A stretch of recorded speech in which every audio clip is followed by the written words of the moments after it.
And now, ladies and gentlemen, from the heart of the Inland Empire, right here in sunny Southern California, it's Robert Cardoza Live, where we talk about politics, money, and you.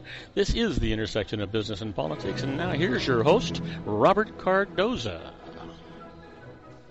And welcome aboard. I am Robert Cardoza. You're listening to the intersection of business and politics right here on Robert Cardoza Live, where I do an honest, unbiased analysis of the issues confronting you today that affect the decisions that you're going to make for both your personal and your business life. I come to you every Monday through Friday on Spreaker Radio, Roar, 1776 Radio, and MyCast Live Radio from 3 p.m. to 5 p.m. Pacific Time. Also on 405 Media Radio every Monday through Friday from 6 a.m. to 7 a.m. Pacific Time, in addition to countless terrestrial stations worldwide. Please follow me on Facebook, Twitter, LinkedIn, Google+, and YouTube, where you can listen to all of my shows 24/7. Go to my website at www.robertcardozalive.com for archives of all my radio and television shows. You can also access my show live right from my website each day simply by clicking on that little icon labeled Listen Live. Email me at robertcardozalive@gmail.com. That's where I get all the emails I deal with here on the show. And you can call into my show if you want to comment or just engage me in conversation about anything. And you can call me directly into the studio at 909-545-6516. Again, that number, 909-545-6516. Now, on today's show, we're going to discuss what's in the news, new legislation, the IRS loses, and I'm going to answer your emails just like I always do. My first contributor today is Sean Lefebvre, continuing his ongoing series, Geared for Wellness. And my special guest is Edric Guys. He's the partner at Vireo Energy Services and National Energy Solutions. He's going to be talking about Citizens Climate Lobby. Yeah, he's going to be talking about that carbon footprint that's so very important to everybody here in the United States of America. Matter of fact, in the world, I should say. But first off, what I want to talk about is the news. But stand by. I want you to first know that at 3:02 p.m. Pacific Time, it is currently 77 degrees here in the heart of the Inland Empire in sunny Southern California. Well, what I want to do is I want to talk to you about the 10 things that you need to know for today, Tuesday, that everybody's going to be talking about today and tomorrow. Your daily look at late-breaking news, upcoming events, and the stories that will be talked about today. And we've encapsulated this just a little bit so you just get a little taste of what's going on. And then we'll go back and we'll do some more in-depth stuff. First off, South Carolina overwhelmed by floods. Dams overflowed, bridges collapsed, and hundreds of roads were inundated as authorities evacuated homes. And search intensifies for survivors after the United States cargo ship sinks near the Bahamas. Only one unidentified body in a survival suit was spotted after engine failure left the ship adrift in the middle of a dangerous storm. And Oregon gunman had complained about not having a girlfriend. Well, in a rambling manifesto, Christopher Harper Mercer also insisted he was mentally sane and others around him were crazy. I wonder what that means. And what new trade deal means for Washington. Having hammered out the agreement with 11 Pacific Rim countries, the Obama administration now faces a potentially tougher task, selling it to a skeptical Congress. And new explanation is offered for hospital bombing in Afghanistan. Oh boy. The top commander of coalition forces says the Afghans requested the U.S. airstrike, correcting an initial statement that it had been because U.S. forces were threatened. So here we go again, not knowing what the truth is. When is that ever going to happen that we know what the truth is? Well, why tensions are rising between Russia and NATO.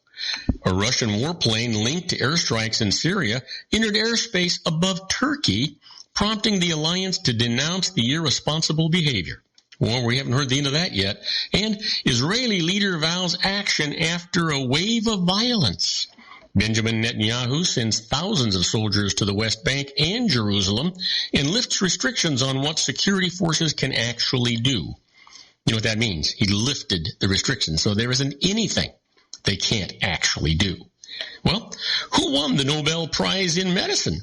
Chinese expert Tu Yu, Chinese microbiologist Satoshi Omura, and Irish-American William Campbell were rewarded for creating pioneering drugs against malaria and other devastating tropical diseases. Well, new cause for concern for cardiac patients.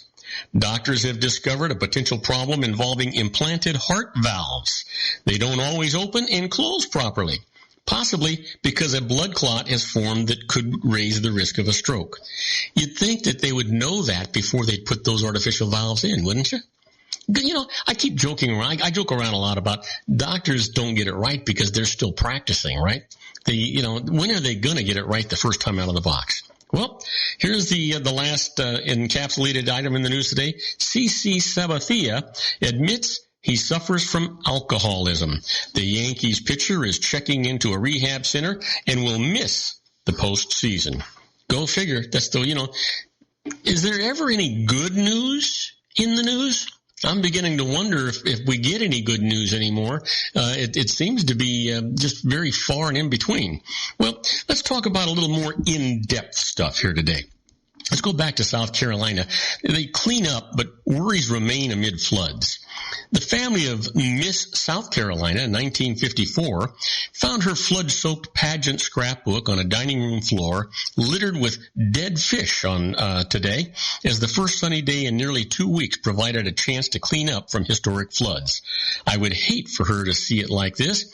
She would be crushed, said Polly Sim, who moved her 80-year-old mother into a nursing home just before the rainstorm turned much of the state into a disaster area. Owners of inundated homes were keeping close watch on swollen waterways as they pried open swollen doors and tore out soaked carpets. So far, at least 17 people have died in the floods in the Carolinas, some of them drowning after trying to drive through high water. Sim's mother, known as Polly Rankin Suber, when she competed in the Miss America contest, had lived since 1972 in the unit, where more than 3 feet of muddy water toppled her washing machine and turned the washboard or the wallboard to mush. There's no way it'll be what it was, said Sim. My mom was so eccentric, had her own funky style of decorating. There's no way anyone could duplicate that. Never. Well, today was the first dry day since September the 24th in South Carolina's state capital, where a midnight to 6 a.m. curfew was in effect. But officials warned that new evacuations could come as the huge mass of water flows toward the sea, threatening dams and displacing residents along the way. A particular concern was the low country where the Santee, Edisto, and other rivers make their way to the sea. Governor Nikki Haley warned that several rivers were rising and had yet to reach their peaks. We haven't seen the end of the travesty and the horrible things that are going to happen in the South. I have a feeling that my guest today is going to have something to say about that and what he's going to say, and have something to say about global warming as well. Edric Cruz, or Guys, I should say, is going to probably really be up on this kind of stuff. We'll see how far we can get into it. Well, when we come back from this commercial message, I want to get some more in-depth on that cargo ship. The search for answers begins in the sinking of a U.S. cargo ship. We can't just let that happen without doing some checking. So we'll be right back after these brief messages. Do not go away. If you want to increase your client base and sales, then consider this, the Relationship Building Network at RBN. Given the current economic conditions and challenges, we all need to work smarter, make smarter decisions, invest our hard-earned dollars where it'll yield the best return for our investment. Many business professionals claim that the most effective networking group in Orange County is RBN. No other networking group or organization can offer what RBN offers. Make every year your best year. Join RBN and start reaping the benefits today. Nearly 3,000 businesses have joined RBN and experienced those benefits. Why join RBN? It's one group. It's one membership. It's no renewals. It's all through Orange County. RBN is a freestyle networking group. No mandatory attendance, no restrictions, no rules, and no penalties. Call them at 949-830-5776 or go to their website at rbninfo.com. That's 949-830-5776. If you've ever dreamed of having your own business to make your life secure, you know Water's Edge Wineries might be just the ticket. In 2004, their founder, Ken Lineberger, created the first winery franchise in California. It was a new concept with all of the functionality of a traditional winery, but without the vineyards. They purchased high-quality grape must from one of the largest winemaking companies in the world. Then they craft each wine carefully and bottle it right at their location. The winery was built to satisfy consumer demand for wine by the bottle and by the glass, but still kept the element of allowing customers to bottle their own custom vintage. Now, they're opening urban wineries across the United States under the brand Water's Edge Wineries. If you've ever dreamed of owning your own winery, it may be in reach right now through Water's Edge Wineries. Just give them a call at 909-468-9463, extension 700. That's Water's Edge Wineries, 909-468-9463. Have you ever found yourself caught between a rock and a hard place? The law offices of Blomberg, Benson & Garrett might be just the answer for you.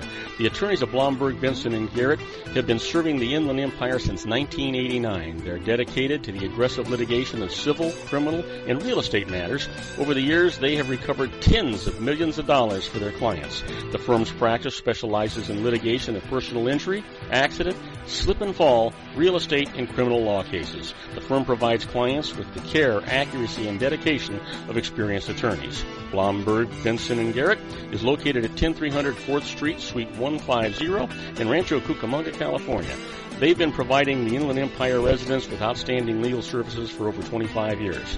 They look forward to providing you with aggressive legal representation. Call them at 909-945-5000, where you can talk to a person, not a machine. That's 909-945-5000, the law offices of Blomberg, Benson & Garrett. And now let's get back to our show where we talk about politics, money, and you. And I am Robert Cardoza. You're listening to Robert Cardoza live on the street at the intersection of business and politics. Well, I said we were going to talk about it, so let's do it. The search for answers begins in the sinking of a U.S. cargo ship. On board the 790-foot El Faro, when it set out on its doomed voyage into the path of Hurricane Joaquin, were 5 Polish workers whose job was to prepare the engine room for a retrofitting. Could that work have caused the loss of power that led to the U.S. container ship sinking?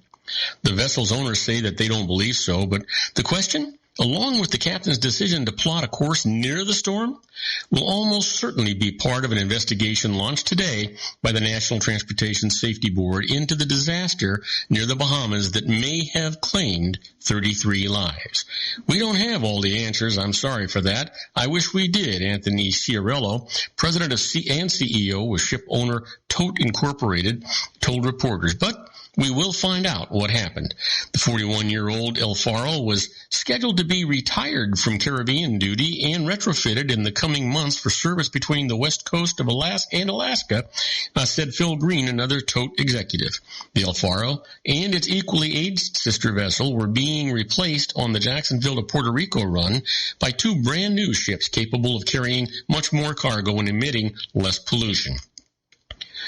When the El Faro left Jacksonville on September the 22nd, the 5 Polish workers came along with 28 U.S. crew members to do some preparatory work in the engine room, according to Green. He gave no details on the nature of their work, but I don't believe, based on the work they were doing, that they would have had anything to do with the effect what affected the propulsion, said Green, and retired Navy Admiral.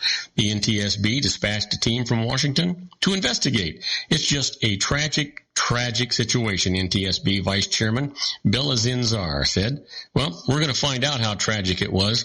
You know, it seems to me like every time a plane goes down, it's pilot's error, right? Well, I wonder if this is going to be captain's error. We will find out. There's no question about that.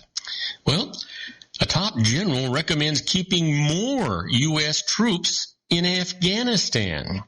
The top U.S. commander in Afghanistan recommended today that President Barack Obama revise his plan and keep more than 1,000 U.S. troops in the country beyond 2016, just days after a deadly U.S. strike mistakenly struck a hospital during fierce fighting in the north.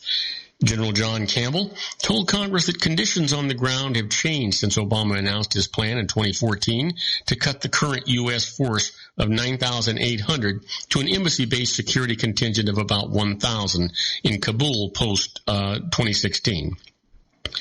Obama has vowed to a war-weary nation to end the U.S. war in Afghanistan and get American troops out by the time he leaves office in January of 2017. Campbell said, however, that Afghanistan remains engaged in a violent battle against the Taliban. Military operations in Pakistan have pushed fighters, including those linked to al-Qaeda, into eastern and northern Afghanistan, and the emergence of Islamic State fighters has further complicated the conflict. Campbell, the top commander of U.S. and allied forces in Afghanistan, said the dropping to 1,000 troops would leave the United States with limited ability to train and assist the Afghan forces and even less capacity to conduct counterterrorism or operations. He said the different options that he has provided to his superiors are for troop levels beyond a normal embassy presence of about 1,000. Campbell refused to discuss the numbers of troops he is recommending, but when Senator Angus King, the independent from Maine, asked Campbell if he thought the president would revise his troop withdrawal plan, Campbell replied, "I will stomp my foot. Yes, sir." Well, let's see what happens. I've heard late today, just before we went on the air, that Obama was seriously considering leaving substantially more troops, so we'll see what happens with that. And an Oregon shooter's mother wrote about guns in an online forum. The mother of the Oregon gunman who killed 9 in a college classroom apparently wrote about her love of guns in an online forum, referring to places that attempt to pass firearms legislation as lame states. Laurel Harper posted her thoughts on Yahoo, Answers, a site that allows people to ask and answer questions about any topic. The Associated Press didn't speak with Harper about the postings, but in them she offered an email address that is linked to her. Harper wrote enthusiastically about guns and derided gun control efforts in lame states. In a 3-year-old posting, she said she kept 2 full mags, I guess that's magazines, in my Glock case. No one will be dropping by my house uninvited. She also wrote about autism and medical issues. Harper's son, 26-year-old Christopher Harper Mercer, opened fire at an Umpqua Community College on Thursday. He killed himself when police actually arrived. You know, I'm beginning to think we live in a tragic country. What do you think? I don't like all this horrible, horrible news. It sure makes us seem like we are a backward country. You know what? We hear about third world countries all the time. We consider ourselves an advanced, technologically first world country. I've never heard of a second world country, but I'm wondering what makes us the first world country. Is it money? Well, we'll see. Well, you know, a new generation of delusioned Palestinians drives unrest. A new generation of angry, disillusioned Palestinians is driving the current wave of clashes with Israeli forces. Too young to remember the hardships of life during Israel's clampdown on the last major uprising, they've lost faith in statehood through negotiations, distrust their political leaders, and believe Israel only understands force. Some say they want to emulate those killed or wounded in confrontations or attacks on Israelis, like Mohammed Halabi, the 19-year-old law student from the West Bank who stabbed to death 2 Israelis in a bloody rampage in Jerusalem's Old City over the weekend before being shot dead by police. We are all impressed with what he has done, said Malik Hussein, a 19-year-old friend and fellow law student at Al-Quds University near Jerusalem. The day after the attack, university students took to the streets and clashed with Israeli soldiers. Muhammad's way is the only way to liberate Palestine. You know, despite such fervor and a rise in violence, it's not clear if conditions are ripe for a new uprising against the Israeli military occupation that began in 1967 when Israel captured the West Bank, Gaza Strip, and East Jerusalem. Marked by Palestinian bombings and shootings, the last revolt erupted in 2000 and ebbed after Mahmoud Abbas, an opponent of violence, replaced the late Yasser Arafat as Palestinian president in 2005. Abbas now walks a thin line. Well, don't go away, because when we come back, I'm going to deal with the IRS loses. My first case, a refund deadline mistake. I'll tell you all about it right after these brief messages. Do not go away. Isn't it time to shine the spotlight on your expertise? The Interview, starring you. Here's your chance to capture 5 minutes of fame with The Interview. This isn't just any interview. This is your opportunity to showcase your expertise and position yourself as a trusted expert in a one-on-one video interview hosted by Robert Cardoza, host of the nationally syndicated show Robert Cardoza Live and powered by AHA Studios. What is it? A professionally recorded video for your use. Robert Cardoza interviews you on the set where he records his show. Professional interview showcases your expertise and value, shot in a state-of-the-art studio. And what's in it for you? Gain credibility as an expert, earn the trust of your target market, educate in a way that intrigues your audience, gain a powerful marketing tool that offers dozens of uses, website, video sharing sites, social media, email, DVDs, direct mail, lobby video, resumes, profile building, all that kind of stuff. Association with the nationally syndicated celebrity. That's right. And let's talk about AHA Studios. AHA is a strategic marketing firm that leverages the powerful in visual persuasion to help your business create powerful messages that connect with your target market. AHA ventures way beyond strategy, delivering the marketing collateral you need to start driving a new business through your doors. AHA has a full-service, in-house, state-of-the-art production studio to bring your messages to life using video. Discover how to make The Interview work for you. Call 949-831-2222. That's 949-831-2222. AHA Image Studios, Incorporated. Dr. Stephen Tidwell, Gentle Family Dentistry in a caring, personalized environment. Here at Dr. Tidwell's office, we are dedicated to helping you keep your teeth healthy. We are a state-of-the-art dental practice that still believes in traditional values, such as excellent customer service and individual attention. We have a special welcoming offer for you for just $39, a complete exam, personal consultation, professional cleaning, and all necessary x-rays. That's a $266 value for $39. Dr. Tidwell has 2 convenient locations and experienced staff to provide you with professional care and personal attention that you deserve. Call today. Don't delay. A great smile another day. Call 909-944-7308. That's 909-944-7308 for Rancho Cucamonga or San Bernardino.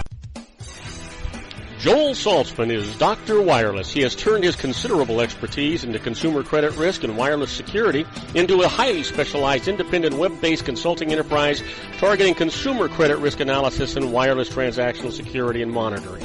He works as a wireless analyst, veteran independent agent, and consumer liaison for most wireless telecom carriers and equipment manufacturers. For more than 20 years, corporate and private clients and media audiences have counted on his unvarnished advice while weighing the technology, performance, and cost differences between Sprint, Nextel, AT&T, Verizon, and T-Mobile. Joel specializes in setting up mobile wireless hotspots to be used for disaster preparedness, business continuity, and mobile wireless merchant processing solutions. Call Dr. Wireless at 310-400-4900 or go to his webpage at drwireless.com. Again, call 310-400-4900 or his webpage at drwireless.com. You'll be glad you did. And now, back to our show.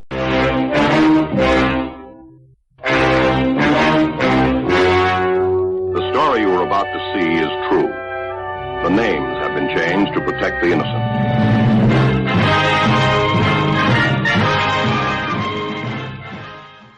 Oh yeah, here we are, my favorite part of the show, the IRS loses. Sends chills up and down my spine every time I think about it, but you know what? When you really think about it, do you really want to ever hear about that the IRS won? I don't think you do. Let's get right into this one. The IRS loses, a refund deadline mistake. Let me tell you, Richard Perkins owed a tax debt that the IRS sought to collect by levy. He had also overpaid his previous taxes and asked to have a resulting refund applied against his tax debt. But he had filed his last taxes return more than 3 years late, so the IRS said that he had forfeited the refund. When Perkins asked if anything could extend that 3-year deadline, an IRS agent told him disability, but noted that Perkins hadn't been disabled when he filed that prior return when it was due. So he went to tax court. This is what the judge said. If Perkins had been disabled within 3 years after the return's due date, the extension would apply, and he had been ill during that period. So the levy was stopped and the IRS ordered to re-examine the case. And guess what? Richard Perkins got his refund. You just got to love this stuff, right? It sends chills up and down my spine. Let me give you another one. IRS commits fraud on the court in 1,300 tax shelter cases. Here's one you want to hear about. The IRS attacked a tax shelter arrangement that 1,300 taxpayers had invested in. To avoid litigating all those cases, the parties agreed to a test case with both sides following its results in the other cases. But the IRS offered the taxpayers in the test case a favorable secret settlement if they lost in lieu of pursuing an appeal. The taxpayers then lost, and the IRS applied the courtroom result to all of the other cases. What happened next? Well, word of that secret settlement leaked, and you know that it would, right? And other taxpayers protested. They went to court, and this is what the judge said. The IRS had committed fraud on the court and must apply the terms of the secret settlement to all of these cases. Shame on you, IRS. Shame on you. How dare you? And then they want to preach to us, right? Let me give you one more case here. The IRS loses. Abused its discretion in not giving relief to a spouse. The IRS tried to hold a woman liable for past due taxes owed by her husband, a lawyer who was a drug abuser. Since disbarred and imprisoned, she sought an innocent spouse relief, but the IRS denied it because she had known that they couldn't pay their taxes when signing their joint return, and she had never divorced or legally separated from her husband. She went to court. This is what the judge said. The IRS neglected to consider important factors. She thought that she was legally separated. Her lawyer husband had deceived her. Her husband had been abusive and kept her from knowing about his finances, and paying his tax would cause her serious hardship. So she deserved the relief, and, yeah, she got the relief. That's the way it's supposed to work, guys. That's the way it's supposed to work. You ever want to be a fly on the wall when the IRS is doing stuff? Well, that's where we're at right now when we talk about inside the IRS.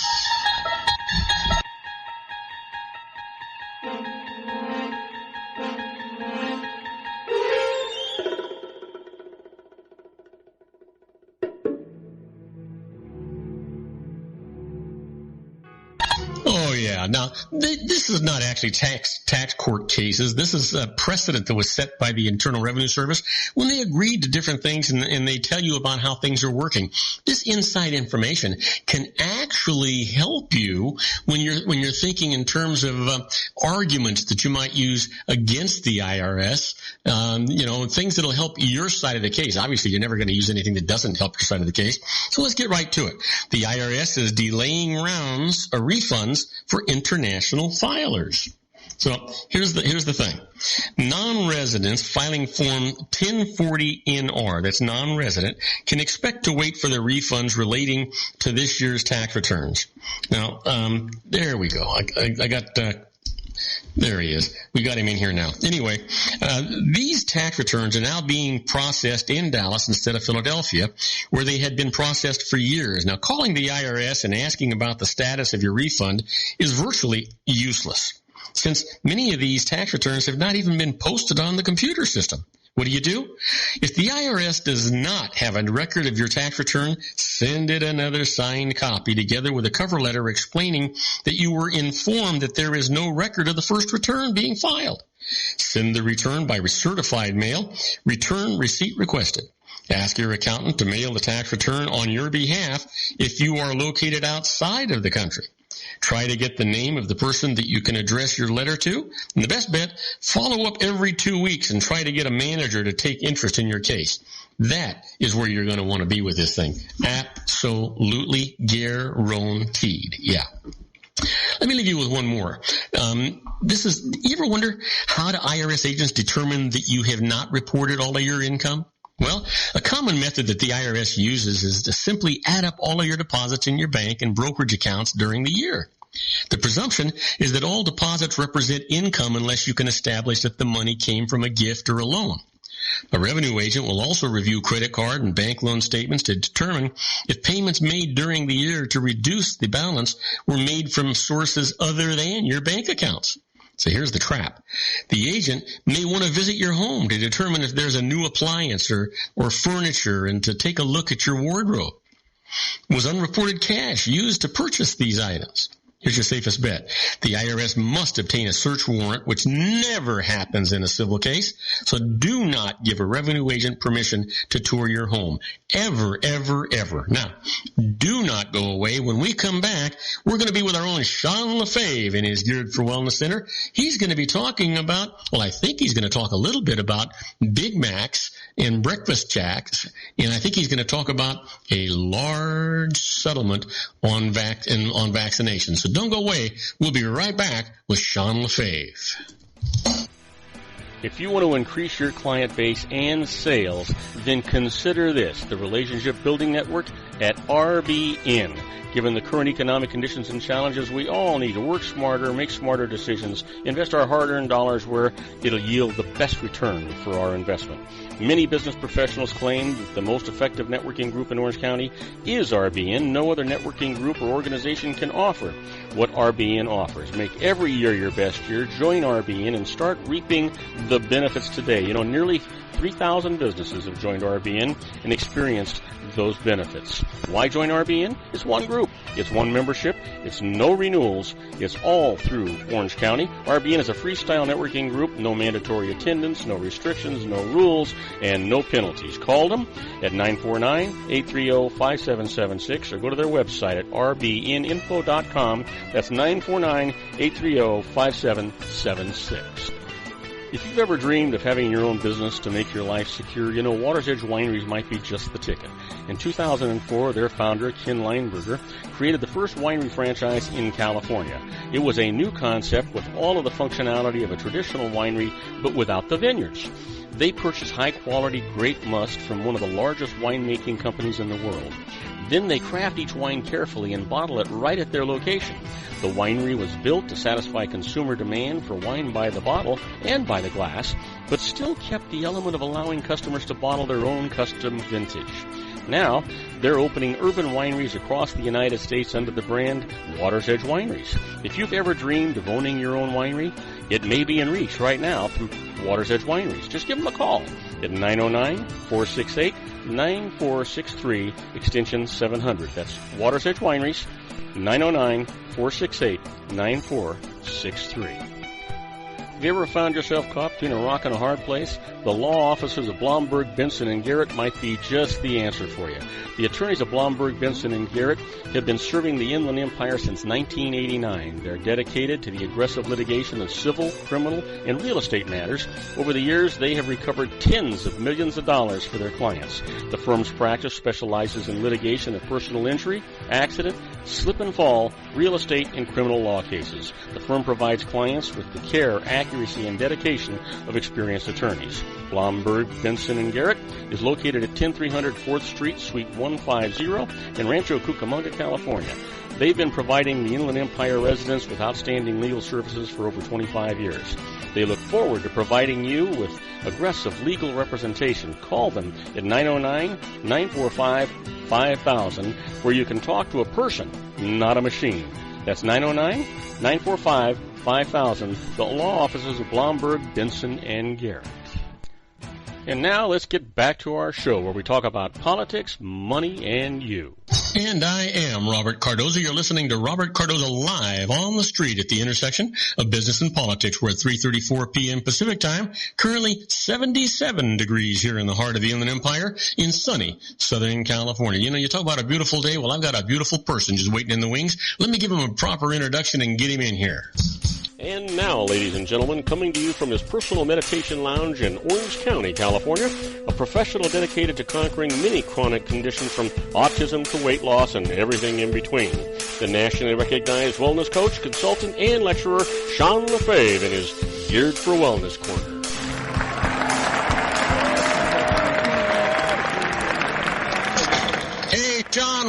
aboard. I have been waiting and waiting and waiting for you. There are so many things for us to talk about. It's unbelievable. It's sort of like it's feast or famine, right? When it comes to some of these health issues going on. Well, we're into the feast side. Yeah, we are. Yeah, unfortunately, yeah, we are. It'd be nice in this world if we run out of things to talk about, but at least the things that we're talking about. Yeah. A lot. Yeah.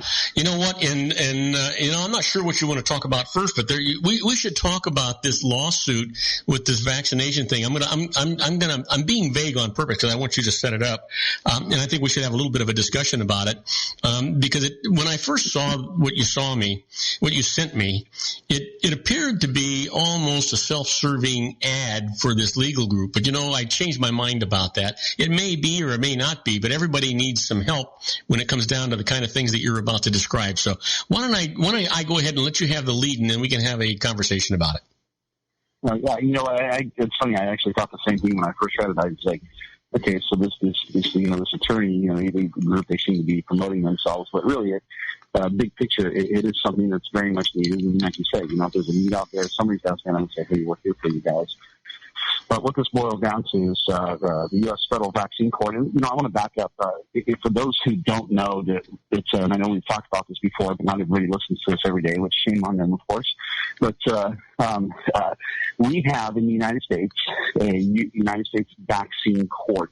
And that's a special court set aside that deliberates in a very different way than our regular court system does.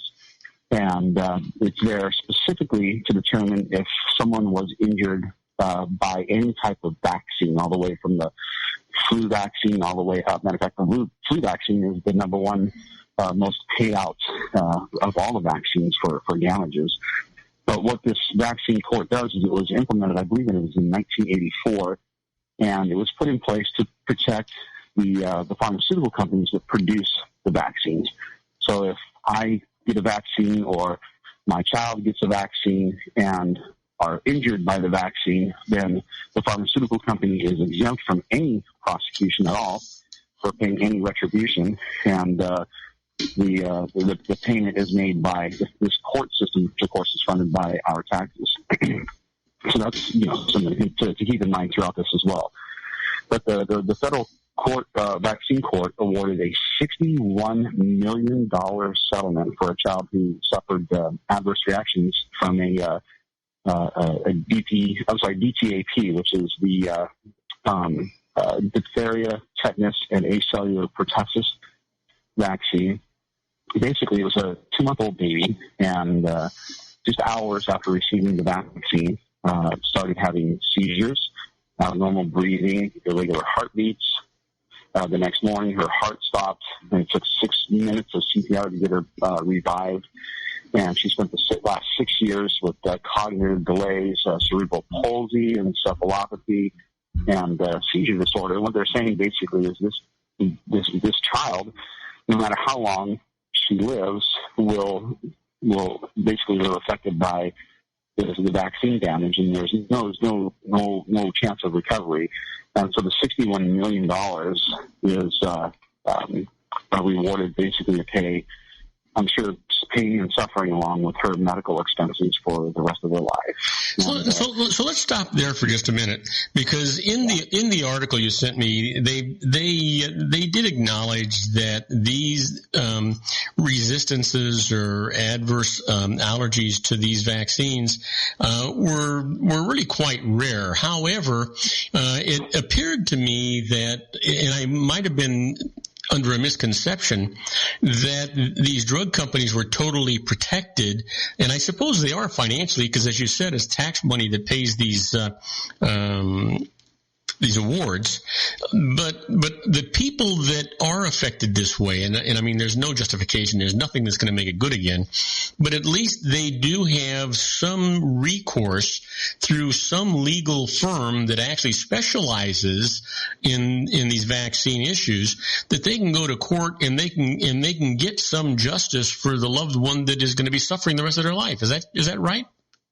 Yeah, that's exactly right. That's exactly what this is set up for, is for reimbursement for medical expenses and pain and suffering. Okay, and the unfortunate part. Oh, go ahead. So now the taxes, and this is the part that I'm not sure I understand. The taxes, and you say that we pay these taxes. Is this a tax that's assessed on the vaccination or the drug or the modality itself, and everybody pays it as part of the cost of getting these vaccines, and that it builds up, and then but it's not really paid by the drug company. It goes into a separate, almost like a VAT tax. It goes into the government fund where the profits of the drug go to the drug company, but that tax part goes to a government agency where the courts would administer it. Is that kind of how it works, or is it really coming out of our tax dollars? Yeah, it comes out of our general tax dollars. And I've looked for that answer, and there's no tax on vaccines for anything like this at all. And so any monies that come, and it's been like $3 billion since the inception of this. What are we talking? Just over 30 years ago. Okay, but let me clarify what I'm trying to say, because I don't think I was very clear. I was thinking in terms of, when you go to the gas station and you buy a gallon of gas, there's 43 cents a gallon worth of tax there, but you see it in the price of the gas. But there's no tax like that on vaccines. Oh, okay, that's what I'm asking. Okay, that's what I'm asking. Okay. Yeah, no, this comes out of our general taxes. This is the general taxes that we pay when we file our income tax. Okay. So it looked to me like the firm that represented this, was it a 6-year-old? I think it was she was 2 months old. She's 6 years old now. Oh, I see. She was 2 months old when she first had the reaction. Yeah. So this firm this is all they do is represent people who have had catastrophic effects from vaccinations. Is that correct? That's what it seems like. I didn't research the firm itself, but they refer to themselves as a vaccine injury law firm. So I assume that is, if not only what they do, it's primarily what they do. Yes. Yeah. So, and I'm sure there's a lot of money involved in it as well. Well, yeah, because the point that I was going to make is that they're an attorney firm and they had to go to court, and to go to court, out of that $61 million, probably 30 million of it went to, or probably at least 25 million of it went to this legal firm, right? Actually, no. There's all of the legal fees for the attorneys are paid above and separately from the award. So like, even let's say there a person is vaccine injured, and the funny thing is, a lot of people don't even know that we have this type of court, that if you get a vaccine and let's say even if you're, it's a mild amount of damage, it does something that takes you a month or two to recover from, you can still go to this court and get an award for it. But if you use an attorney, you are not liable for the cost of the attorney fees. Even if you lose your case, the court system still pays the attorney fees. Ah, I see. So that 61,000 is really it's really not true. It's more like 85,000, isn't it? 85 million, I mean. I knew what you meant. But it probably is. I can't even imagine what the attorney fees were on a case this large. They had to prove, obviously it's been 6 years. I'm sure they built quite a case. They had to prove that, in fact, that the child was damaged and that this created long-term adverse effects and so on. So, attorney fees are astronomical, and I'm sure they have an entire team just on this one case. Oh, yeah, and generally, unless there is something different with this particular kind of a court, attorneys that go to court to win a case generally get 40% of the award. So in this case, if this is a net award of $61 million to this kid, it's going to be closer to $85 million total. Right. Yeah, I think you're talking about $25 million award to the attorneys if the ratio stays the same, which is, you're right. So that's and I know that the $3 billion in the last 30 years since this court system has been around includes awards and attorney fees both. Okay, so in a case like this then, and I know I'm taking you in a kind of a different direction, but in a case like this, then the drug manufacturer cannot look at that settlement as an additional cost of producing this drug, and there's no justification for raising the price of the actual vaccination itself. Right, exactly. And I think that's the reason for this court system they don't want to have these types of financial burdens thrown back on them. The belief system is that this is for the greater good. And, no sense in having them pay for what damage. We unfortunately consider, this child to be an acceptable loss. I know that Obama was just standing up, a couple days ago about what happened in Oregon. And he said, we've just come to the point where we consider this acceptable losses, and it's not an acceptable loss. And, of course, to the general population, this 2-month-old baby, now 6 years old, who is destroyed for the rest of her life because of the reaction from a vaccine, is unfortunately considered an acceptable loss. Obviously not to the family and anyone close, to the family who knows the child. But that's the unfortunate part about the vaccine system that a lot of people don't see. Is we do have acceptable losses, and this is a very severe one. Yeah, and unfortunately, in that article that you sent me, it is actually very specific to say exactly that it is such a small percentage compared to the good that they assume that it does. Right, and that's when people talk to me and they say I've been called an anti-vaxxer, I've been called all kinds of things, to be honest, but I've been called an anti-vaxxer, and I say, I'm not really so much anti-vaccine. If someone wants to get the vaccine, I will never chastise that person or say they made a horrible decision. But I always say that if you did it blindly and without any type of information, then it really wasn't an intelligent decision. It was just a sheepish following the crowd or the herd mentality sort of decision. Well, here's the question that we have to go to a commercial on, and that is, regardless of what the minimal risk may be, if a doctor says to you that your 2-month-old child or your 1-year-old or 2-year-old child has a 2, 3, 5% chance of being destroyed for life, what decision would you make? I want you to answer that question when we come back from this commercial break. Do not go away. We'll be right back with our own Sean LaFave and his Geared for Wellness group. You're gonna be interested in what he has to say. We'll be right back. Don't go away. Isn't it time to shine the spotlight on your expertise? The Interview, starring you. Here's your chance to capture 5 minutes of fame with The Interview. This isn't just any interview. This is your opportunity to showcase your expertise and position yourself as a trusted expert in a one-on-one video interview hosted by Robert Cardoza, host of the nationally syndicated show Robert Cardoza Live and powered by AHA Studios. What is it? A professionally recorded video for your use. Robert Cardoza interviews you on the set where he records his show. Professional interview showcases your expertise and value, shot in a state-of-the-art studio. And what's in it for you? Gain credibility as an expert, earn the trust of your target market, educate in a way that intrigues your audience, gain a powerful marketing tool that offers dozens of uses, website, video sharing sites, social media, email, DVDs, direct mail, lobby video, resumes, profile building, all that kind of stuff. Association with the nationally syndicated celebrity. That's right.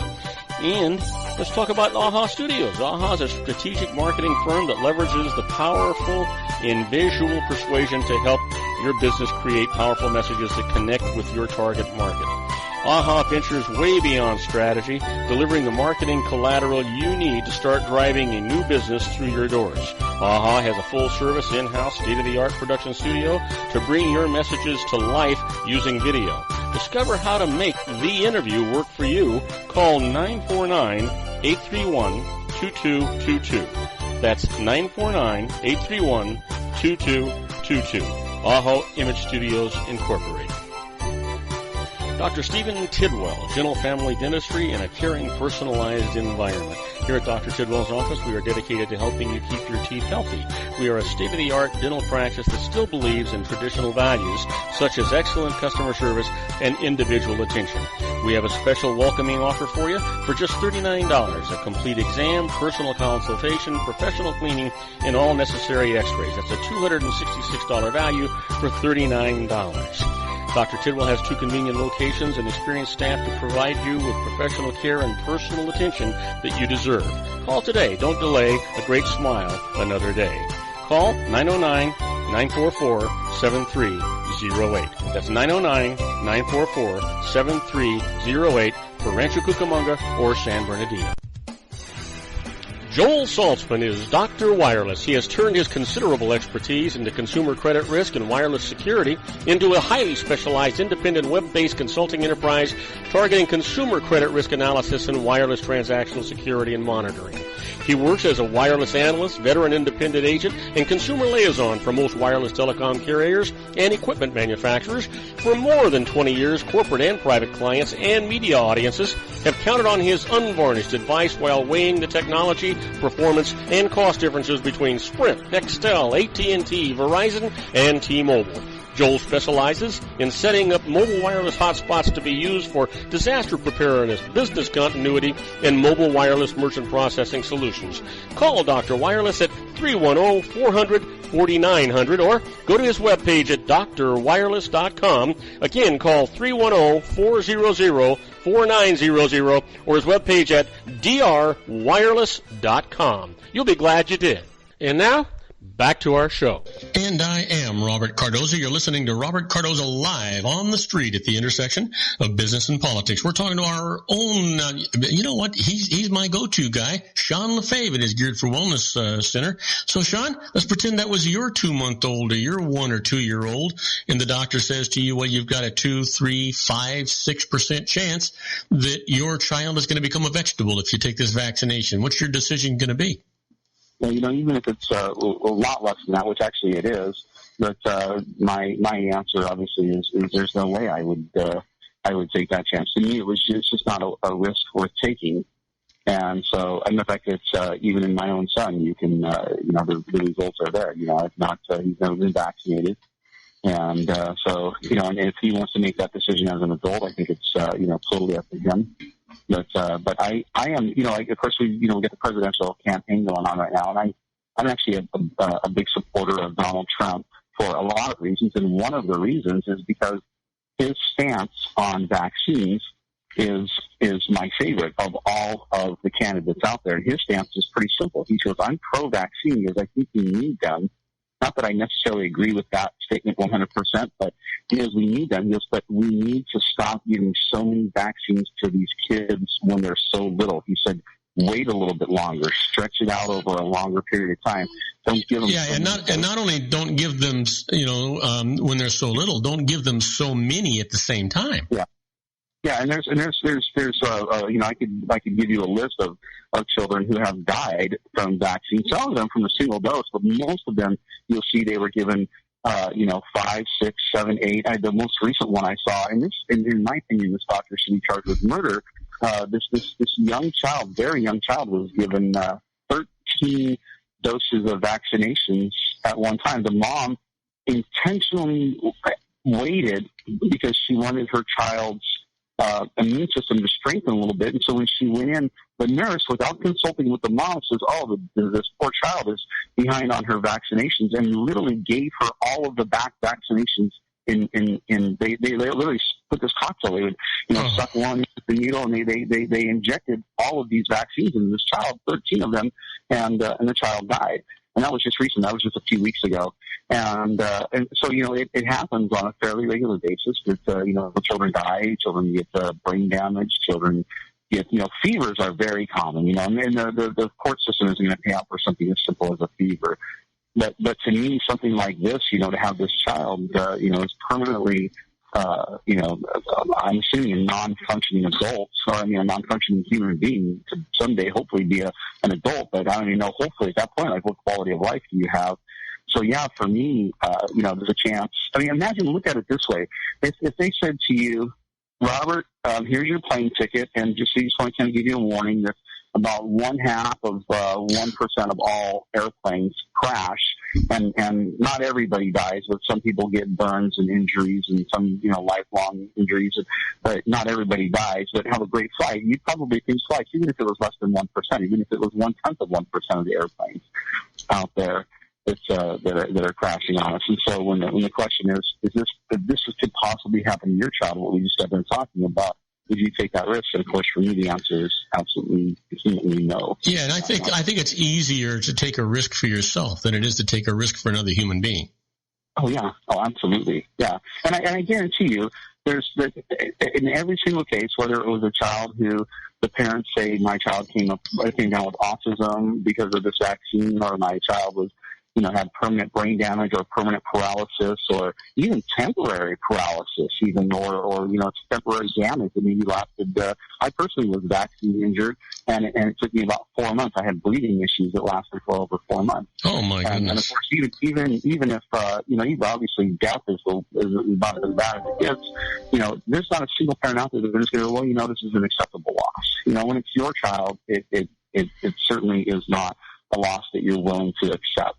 Yeah, now I need to interrupt you for just a second. I have to make an announcement. The folks at 405 Media Radio are going to be leaving us in just a short moment or two, and I want to remind them that if they want to hear the entire show, they can go to my website at robertcardozalive.com and just click on the little icon that says Listen Live. It'll take you either to an archive or to the live show, or go to Spreaker.com and search Robert Cardoza Live, and everything is right there. Or better yet, just get my app. You can get it either for the Android and Windows by going to GooglePlay.com, or you can get it for Apple by going to the Apple Store. In both cases, search Robert Cardoza Live, and you can get that, and that app is absolutely free, so you can get our archives, listen to the rest of the show. You truly don't want to miss any part of the stuff that our own Sean Lefebvre talks about. He gives you very current and very interesting and very important information, so you don't want to miss that. Sean, I'm sorry. Go ahead with your thought. No, that's fine. I think I kind of wrapped that one up. Again, it comes down to risk, and there's a lot. There's a lot of risks in every aspect of healthcare. Whether you go the natural route, the natural route doesn't have the risks of herbs and vitamins. No one ever died from any herb or vitamin supplements that I've ever heard of. But everything comes with its risks. And, the thing to keep in mind is, the other article that you and I discussed earlier today was the settlements in China, where they were it was a $488 billion fine for GlaxoSmithKline, and basically it was all about bribery. They were bribing, they were paying these doctors to prescribe their medications, and the amount they found was the bribery was exactly that much, $488.8 million. I'm sorry, I said billion, I meant $1 million. So you're talking $500 million almost. Well, yeah, I mean, but that kind of tells you a little bit about the ethics of big business, whether it be in the United States or anywhere else around the country, doesn't it? Right, and that's exactly it. That's one company in one country. Obviously, I imagine if China is saying, hey, if China says you're corrupt, imagine what it's like in the United States. You know what I'm saying? Yeah. So for us to sit back and go, oh, we're the United States and we've got these great sense of morals, it's like bullshit. I'm sorry, I'm not supposed to feel bad. You have got to tone that stuff down. Do you know that somebody's going to come in here with a machine gun and just fire at us one of these days, or I'm going to find myself talking into dead air?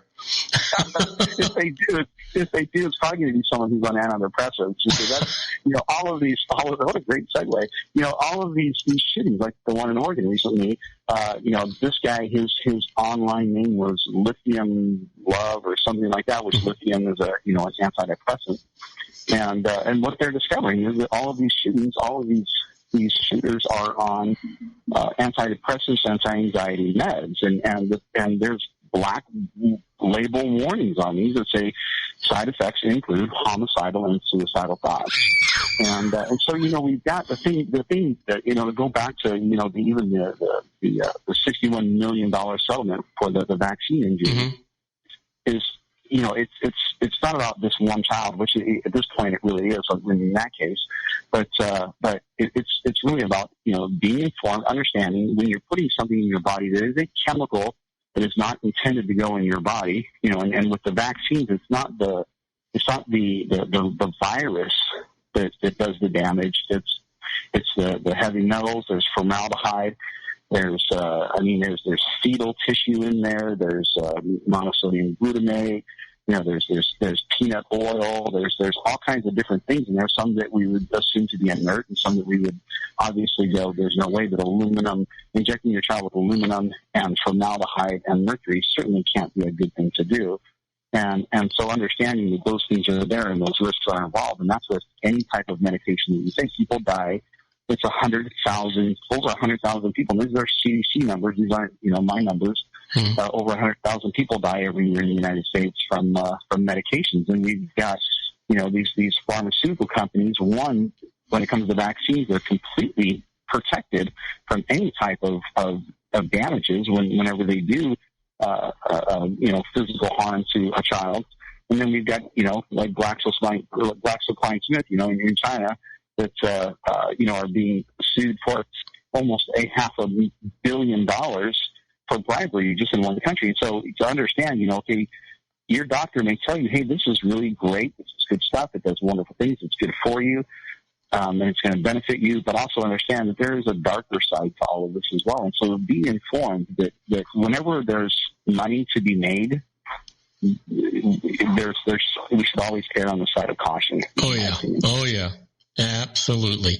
So you know what? You got 3 minutes. You want to talk about Egg McMuffins? Yeah, that was like a great. Back in the 19th century, you sent me that article about the Egg McMuffins and breakfast sandwich. I got to tell you, breakfast sandwiches and breakfast burritos really also, but I love breakfast sandwiches, whether it's on a sourdough or it's on an English muffin or it's on a bagel. But yeah, you sent me that article, and I thought that was so fascinating. that we think of the McMuffin, our Egg McMuffin from McDonald's. We think, oh, what a unique, but that was actually started back in the 19th century. Yeah. In England. Isn't that amazing? And here's the thing.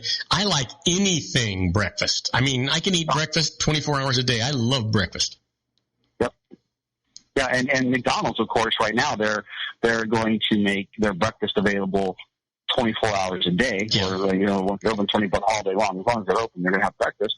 And the reason they're doing that, one, of course, everyone loves breakfast. Like you said, I can eat a breakfast burrito for dinner with no problem. In fact, there are days when we'll just go, what do you want for dinner? I want breakfast. Okay, and we'll make breakfast for dinner. Yeah. But McDonald's, their quality, people are starting to understand, this stuff is making people sick. And so McDonald's, for the first time since they started, I think it was back in the 50s, for the first time ever, they're showing profit losses. And I got to, and it's interesting because this is a business decision, and they started to lose more money when they refused to serve breakfast after 10 o'clock. I think it was, or 10:30 in the morning.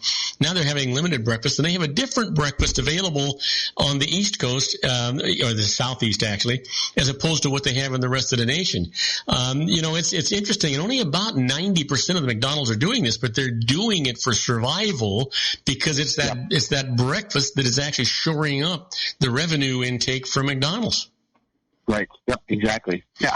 It's interesting. This is the first year in history that McDonald's is going to close. They're going to have a negative 125 stores. Yeah. Which is nothing compared to what they have, but Yeah, no, it is. It's a drop in the bucket for them. But it is a sign that, hey, you've got to change. You've got to do something because what you're doing is not working because, people are starting to realize that you can't eat garbage and expect to feel good. That's right. Feels good at the moment. It tastes great. And it's just, it's a good business model as long as everyone stays blind to the fact that this stuff is making you sick. Yeah. Well, hey, my friend, we are out of time. I want you to give us a teaser for Thursday, will you? Thursday. You know what? I want to talk about. There was just a study done on the 17 largest, I guess, most prosperous nations, and the United States is dead last in healthcare in almost every category, and that's something I'd love to talk about. And we can go on with other things as well, but we'll talk about that. You'll see how bad. If 17 sounds bad, it's worse than it is, and we're going to talk about how bad it is. Okay, so listen, my friend, this was a great show. I thank you very much. I look forward to Thursday's show. We'll talk about anything you want to talk about because I just love having a dialogue with you. You have a wonderful evening, and we will talk to you on Thursday. Thank you, Robert. Have a great time. All right. Now, don't go away. My special guest coming up is Edric Guys. Edric is a partner at Vireo Energy Financial Services and National Energy Solution. He's going to be talking about Citizens Climate Lobby. He's probably going to be talking about the carbon footprint, and we're going to hear all about it. Don't go away. We'll be right back after these brief messages with my special guest, Edric Guys. If you want to increase your client base and sales, then consider this, the Relationship Building Network at RBN. Given the current economic conditions and challenges, we all need to work smarter, make smarter decisions, invest our hard-earned dollars where it'll yield the best return for our investment. Many business professionals claim that the most effective networking group in Orange County is RBN. No other networking group or organization can offer what RBN offers. Make every year your best year. Join RBN and start reaping the benefits today. You know, nearly 3,000 businesses have joined RBN and experienced those benefits. Why join RBN? It's one group. It's one membership. It's no renewals. It's all through Orange County. RBN is a freestyle networking group. No mandatory attendance, no restrictions, no rules, and no penalties. Call them at 949-830-5776 or go to their website at rbninfo.com. That's 949-830-5776. If you've ever dreamed of having your own business to make your life secure, you know Water's Edge Wineries might be just the ticket. In 2004, their founder, Ken Lineberger, created the first winery franchise in California. It was a new concept with all of the functionality of a traditional winery, but without the vineyards. They purchase high-quality grape must from one of the largest winemaking companies in the world. Then they craft each wine carefully and bottle it right at their location. The winery was built to satisfy consumer demand for wine by the bottle and by the glass, but still kept the element of allowing customers to bottle their own custom vintage. Now, they're opening urban wineries across the United States under the brand Water's Edge Wineries. If you've ever dreamed of owning your own winery, it may be in reach right now through Water's Edge Wineries. Just give them a call at 909-468-9463, extension 700. That's Water's Edge Wineries, 909-468-9463. Have you ever found yourself caught between a rock and a hard place? The law offices of Blomberg, Benson, and Garrett might be just the answer for you. The attorneys of Blomberg, Benson, and Garrett have been serving the Inland Empire since 1989. They're dedicated to the aggressive litigation of civil, criminal, and real estate matters. Over the years, they have recovered tens of millions of dollars for their clients. The firm's practice specializes in litigation of personal injury, accident, slip and fall, real estate, and criminal law cases. The firm provides clients with the care, accuracy, and dedication of experienced attorneys. Blomberg, Benson, and Garrett is located at 10300 4th Street, Suite 150 in Rancho Cucamonga, California. They've been providing the Inland Empire residents with outstanding legal services for over 25 years. They look forward to providing you with aggressive legal representation. Call them at 909-945-5000, where you can talk to a person, not a machine. That's 909-945-5000, the law offices of Blomberg, Benson, and Garrett. And now let's get back to our show where we talk about politics, money, and you. And I am Robert Cardoza. You're listening to Robert Cardoza live on the street at the intersection of business and politics. We're at 4:07 p.m. Pacific time. It's currently 78 degrees here in the heart of the Inland Empire in sunny Southern California. Well, my special guest is waiting in the wings. I want to play a little intro first, and then I'm going to introduce him properly. So hang in there. Let's get him in here the right way.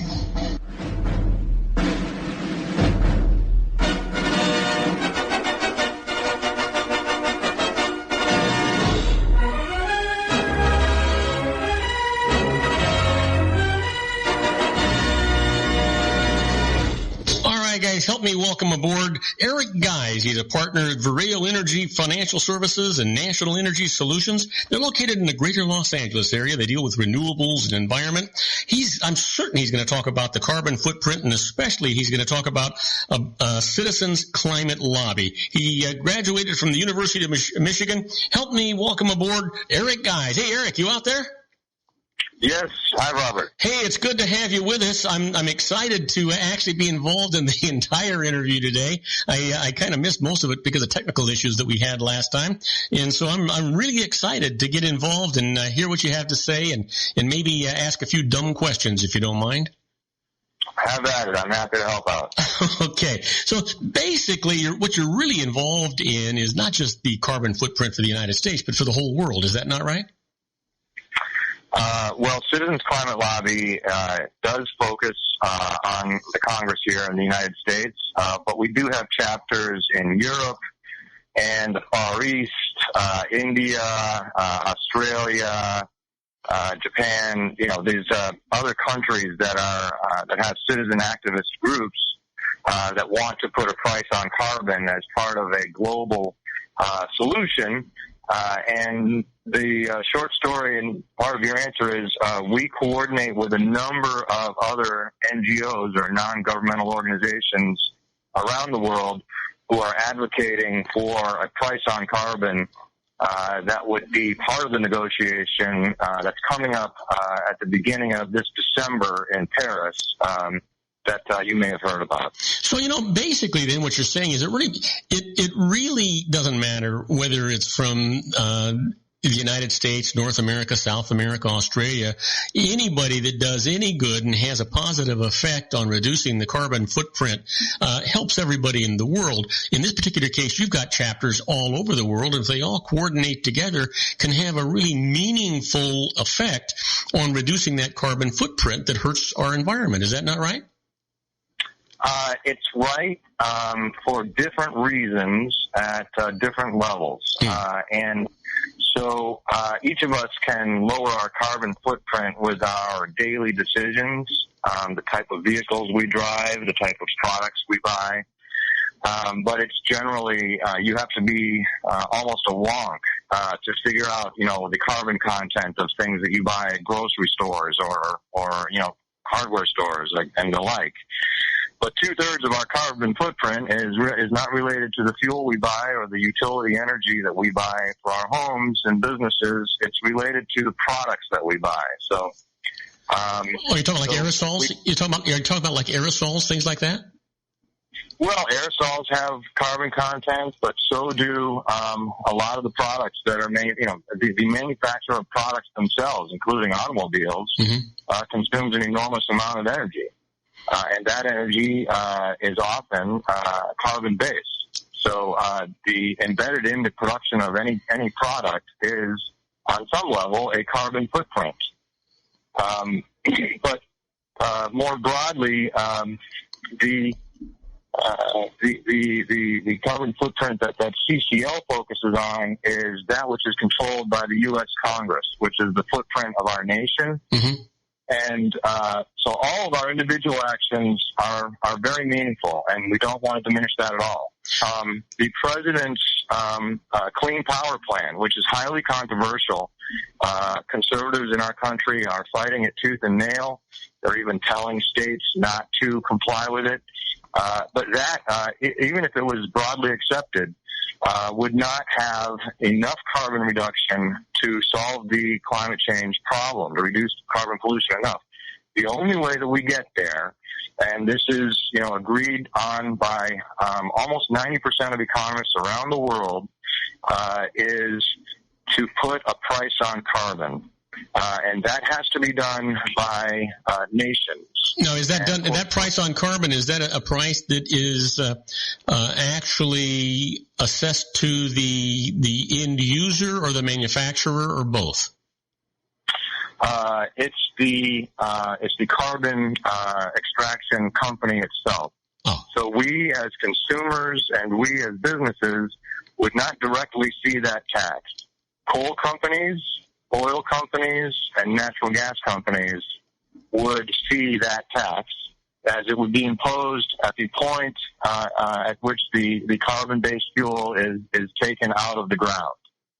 It's the easiest way to impose this kind of a fee on carbon-based fuels and have them reflect their actual cost to our society, and therefore be able to use the capitalist system, our free market system, to adapt and adjust so that we stop we stop using so much of these damaging fuels. Okay, so let me ask you this: if that's the case, and when you're talking about natural gas, you're talking about petroleum products, and you're talking about all of these carbon-based products, you're talking about huge companies with multi-billions of dollars of investment and dollars that they're spending on this. Is this carbon tax going to be enough to get them to retrofit and do research and development to get involved in the alternatives with regard to wind, sun, air, in ocean, that kind of stuff?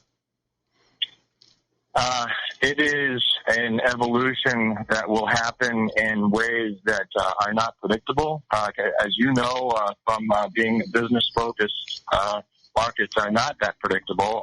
They're somewhat difficult to guess what will happen in the future. But I would say this. Most people don't understand that the large oil companies are advocating for a price on carbon. There were 6 of the biggest ones in the world that came out with a joint statement about half a year ago. Mm-hmm. Just yesterday, the major food producers in the United States, companies like General Mills and other giants, purchased newspaper ads and met with members of Congress asking them to act on a solution for climate change. So the major corporations understand that global warming, climate change, will damage their businesses. They've known this for, in some cases, decades. And what's little known as part of the public narrative about all this is that these companies have explicitly endorsed not only action on climate, but in many cases, specifically putting a price on carbon, which is predictable, so that they can then plan for their future investments around that and adjust their own strategies. We see that already happening in some ways when you see energy companies diversifying their holdings, moving into renewable energies, investing in biofuels, and the substantial biotech industry that's now working to mature those types of fuel resources for us all. Wow. Well, one of the things that I was reading about the Citizens Climate Lobby, and I don't think we said it at the beginning, and we should actually touch on it now, and that is that Citizens Climate Lobby is a nonprofit, nonpartisan, grassroots advocacy organization that supports the power of the people rather than asking people to give power to headquarters. And, that says an awful lot when you think about the power of the people. Unfortunately, I don't have an awful lot of confidence in I do have confidence in the power of the people. I just don't have an awful lot of confidence in the people. They keep electing the same mental midgets that we keep sending into leadership roles and places that are supposed to be protecting the citizens, and we're not getting anywhere. So what is the answer to that? Yeah, it's a very challenging quandary, Robert, and I don't mean to diminish that. Citizens Climate Lobby, the phrase we like to use is building political will for a livable world. And the strategy that we use in approaching that challenge is all about empowering citizens to become better advocates and, by sheer numbers, more effective advocates with our members of Congress than we have seen in our near-term history. And that means showing respect and engaging those who may disagree with you. And over time, we've seen a substantial movement amongst conservatives toward the understanding, the study of, and even support of carbon pricing, and certainly understanding the severity of climate change and its threat to the U.S. economy, to our U.S. military. Our military is highly sensitized on this subject and is planning accordingly. It's one of the top threats that they are anticipating worldwide. And so all of this means being active at the district level with each of our members of Congress, or the state level with our senators. And we have evidence of that success that's being accumulated, albeit too slowly by many measures, Robert, to your point. but progress nonetheless. And one of the most obvious examples is a resolution that was submitted by 11 Republicans in the U.S. House of Representatives 2 weeks ago. And this resolution acknowledges human-caused climate change, advocates for the development of solutions that protect the economy and American households and our environment, and calls for Congress to act on it as quickly as possible. So this is a sea change that has occurred just recently. And again, to my point earlier about how little known the oil industry support for carbon pricing, this is not really part of the public narrative. So it's good for the American people to understand that while conservatives are stereotyped as being obstacles, and there certainly is evidence of that historically, there's clear signals that situation is evolving positively, so that we hope to have not just real progress for the Paris talks coming up in December, but a substantial bipartisan solution moving through our Congress in the near term. Okay, well, we need to take a commercial break, Edric, and so I'd like to leave you with this, and that is that, you know what, if we're right about the effects of the carbon footprint on the environment and on global warming, then we're going to help literally 7 billion people around this planet. If we're wrong, we're not going to hurt anybody. Let's talk about that, and let's talk about how you can help Edric Guys in the Citizens Climate Lobby right after these commercial words. Don't go away. We'll be right back. Isn't it time to shine the spotlight on your expertise? The Interview, starring you. Here's your chance to capture 5 minutes of fame with The Interview.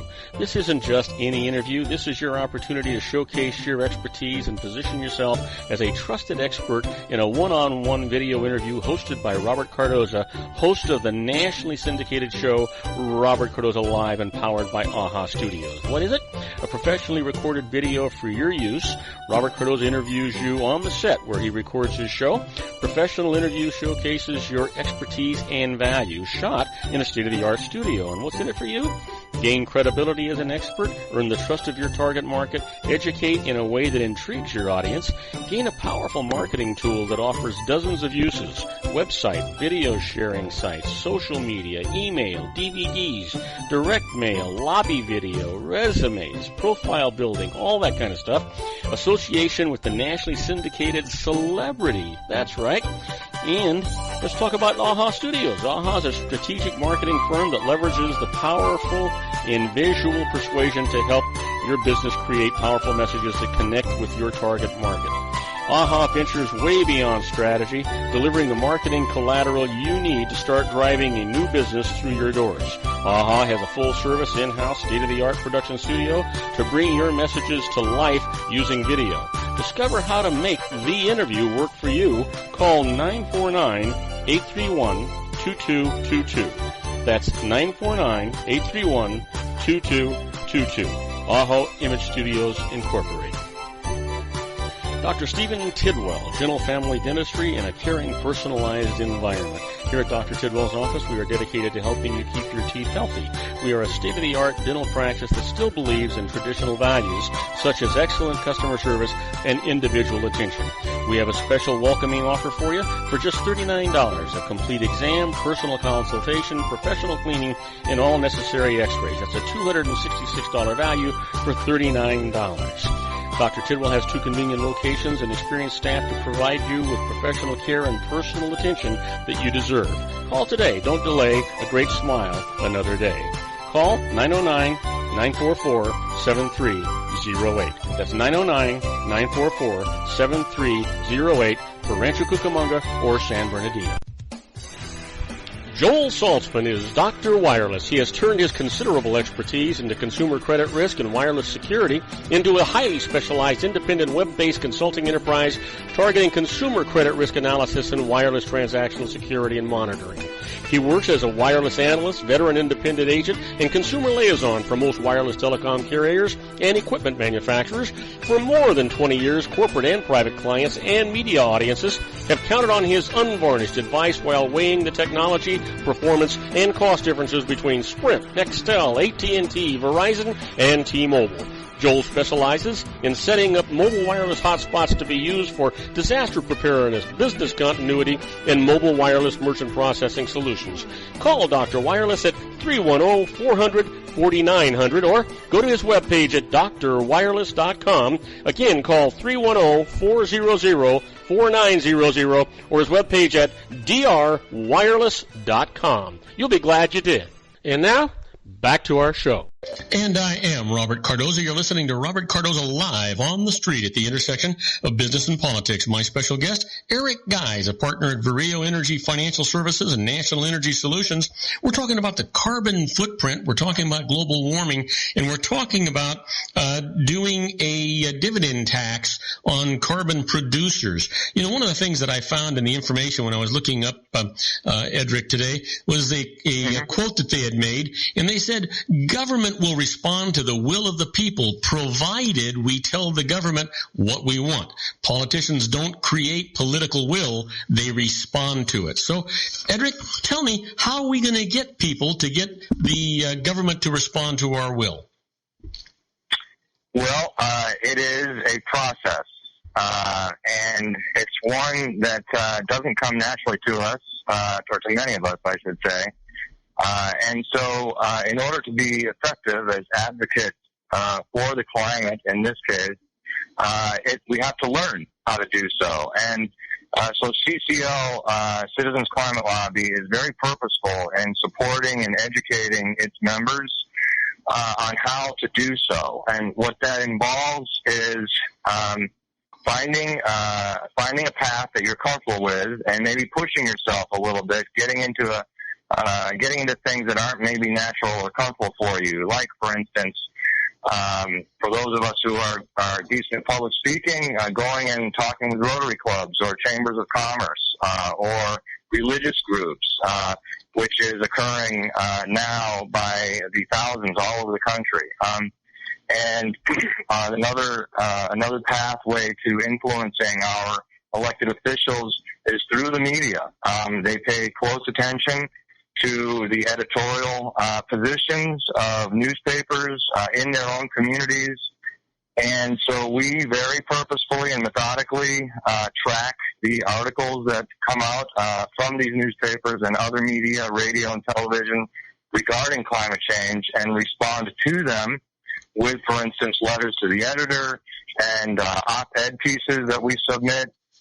So we have thousands of letters that are letters to the editor that are printed. That's in the 10,000s, and then thousands of op-eds that are printed.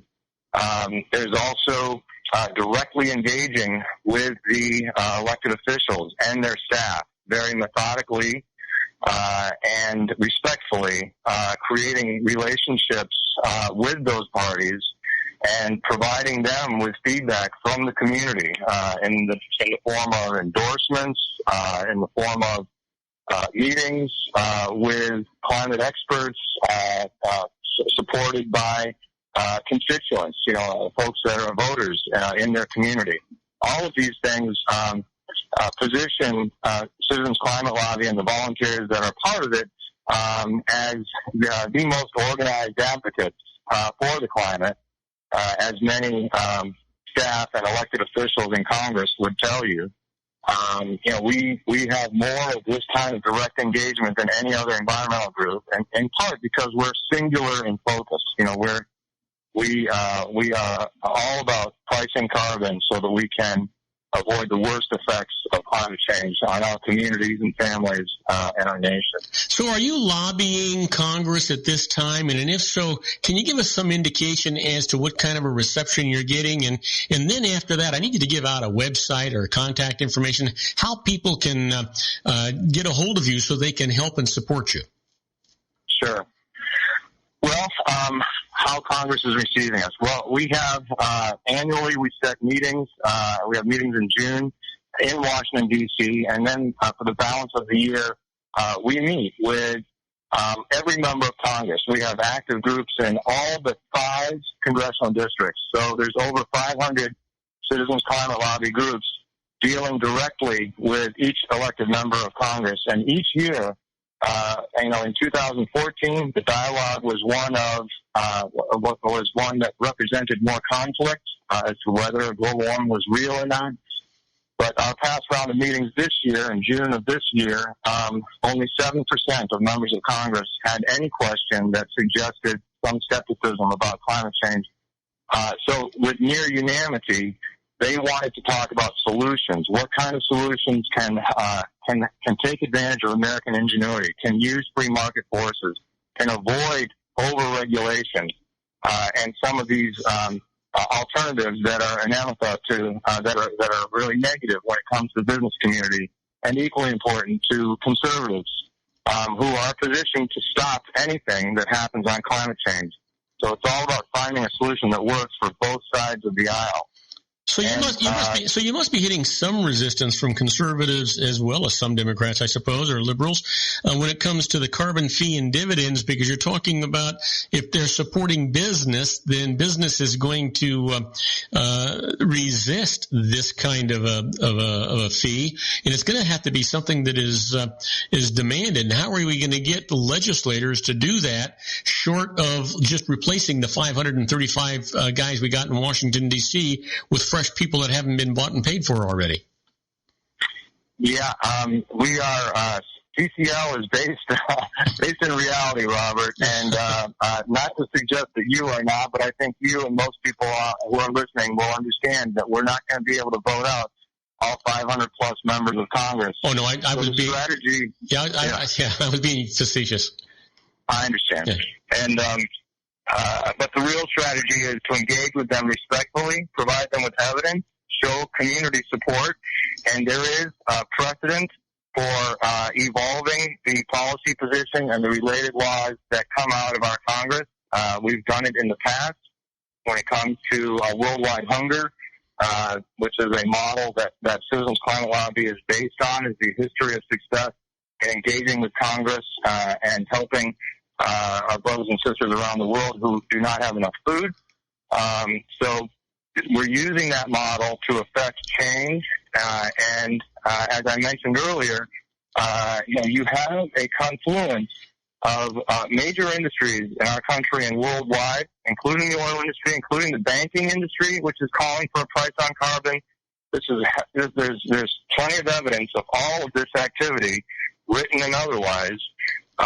And you have an environmental movement that's been chomping at the bit for years on this, and an increasing number of Republicans and conservatives. The polls are showing that Republicans support climate action by a majority.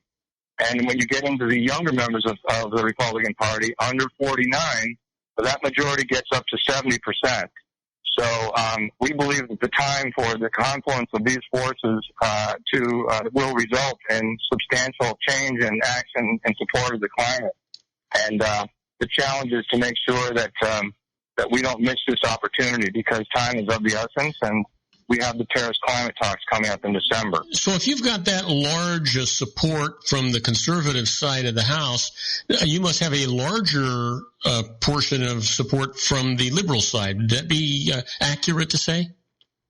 It would be, and there's differences of opinion about how to approach this. Mm-hmm. As your members in the business community will know that many liberals will support regulation over the use of market forces like a carbon fee, mm-hmm. And that is the last thing that Republicans want to see: a larger bureaucracy, a larger government, and more regulations. And the good news is there is a viable solution aside from regulation.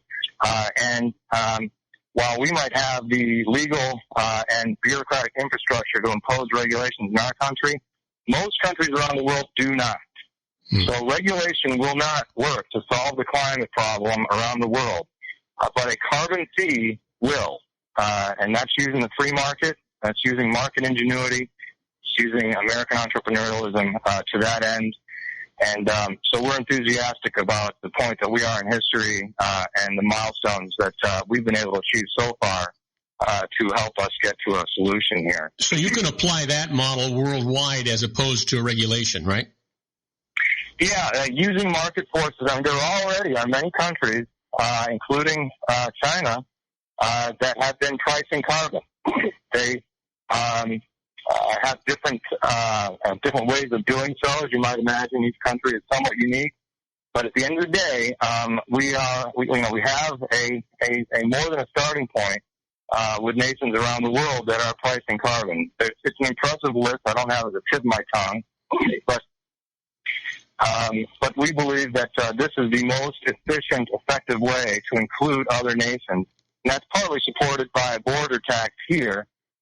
If we impose a carbon fee and dividend solution here, that any nation that tries to import goods where they do not have a similar carbon fee and dividend scheme or carbon pricing infrastructure in their nation, we will charge a tariff at the border so that American companies are protected and jobs are not unnecessarily lost. So is there a recommended model for what this tariff is going to be? Yes, it starts. Our carbon fee and dividend solution is a simple 2-page piece of legislation. Though no doubt, to your point earlier, if it were to go through Congress, it would add a few hundred pages more. It starts at $15 per ton of carbon. So that fee is more on coal and oil than it is on natural gas. Natural gas has about half as much carbon as coal does when we burn it. So that initial $15 per ton fee goes up $10 a year for 10 years. So you eventually, this is an incremental approach to having that cost, that extra cost, affect every carbon-based commodity and service in our economy. And does that also allow for a lid on the price of actually not producing and that actually adds to the cost of goods? But what keeps the producer from adding that to the cost to their consumer? Nothing. Actually, that's the good part of the good news here. Those price signals have to go to the consumer. And in order for the consumer to adjust their behavior and use less of the products that are carbon based, which forces the change. Hey, listen, we've got about 45 seconds. I need you to give out a website and tell people how they can help you. Okay. The last thing I'd say is that the dividend you get back offsets all of those extra costs for households and businesses. So how to connect with Citizens Climate Lobby is citizensclimatелobby.org is the website. You can join just by or learn more by joining an introductory conference call there. And that will tell you the history and connect you with a local chapter. You can also explore all kinds of background information to learn more detail about any particular area that we've talked about today that's of interest to you, and a lot more. You can look up CCL Laser Talks, and there's simple kind of cheat sheets on individual subjects, because there's a number of different layers, Robert, to this, as you know. Well, that sounds fantastic, and I wish you all the luck in the world. Anybody that doesn't support climate, the need to address climate change has got their head stuck in the sand. My guest has been Edric Guys, a partner at Vireo Energy Financial Services and National Energy Solutions. You know what? So far, they have the only realistic solution that I've heard, and so you need to support these gentlemen. Hey, Eric, thank you so much for being on the show. I really appreciate it. This has been just an enlightening segment for us. Of course, Robert. Thanks for your time as well. Thank you. Now, do not go away. When we come back, we're going to do the birthdays for the day, the secret daily teachings for your life, the Harvard Business Tip of the Day, and interesting but useless facts. We'll be right back after these brief messages. Don't go away. If you want to increase your client base and sales, then consider this, the Relationship Building Network at RBN. Given the current economic conditions and challenges, we all need to work smarter, make smarter decisions, invest our hard-earned dollars where it'll yield the best return for our investment.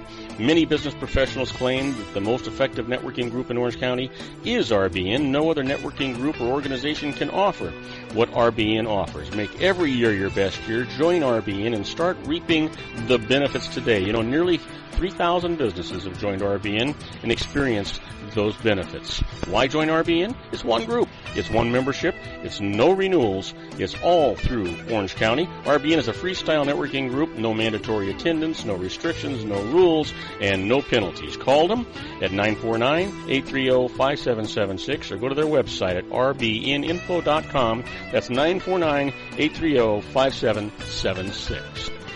If you've ever dreamed of having your own business to make your life secure, you know Water's Edge Wineries might be just the ticket.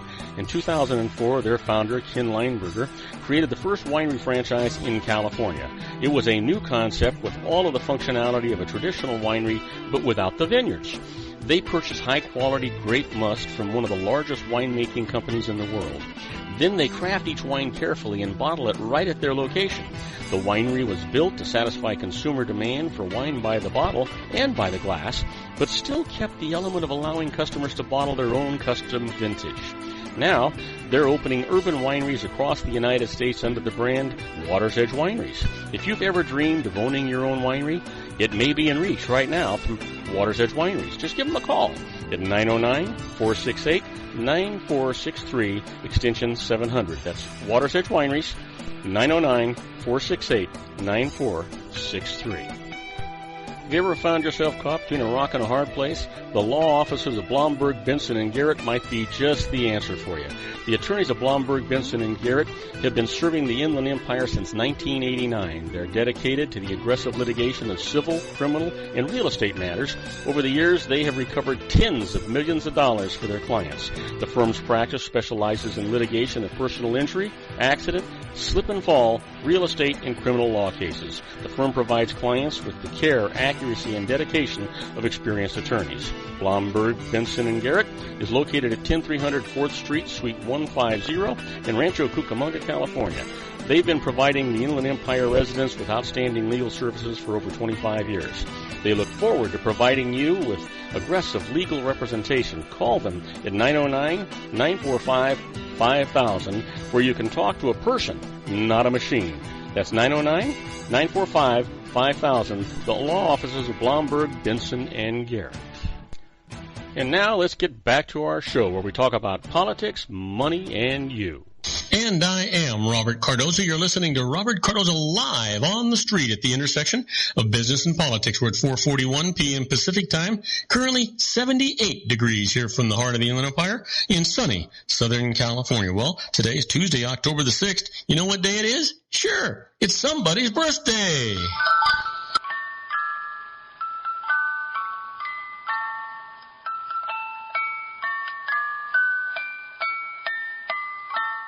Oh, yeah. So let's get right into it. The birthdays for today. The first birthday comes from Elizabeth Shue. She was born in 1963, an actress who got her 1984 movie, The Karate Kid. That's when she started out. Well, MC Lars, born in 1982, a rapper who is the self-proclaimed originator of post-punk laptop rap.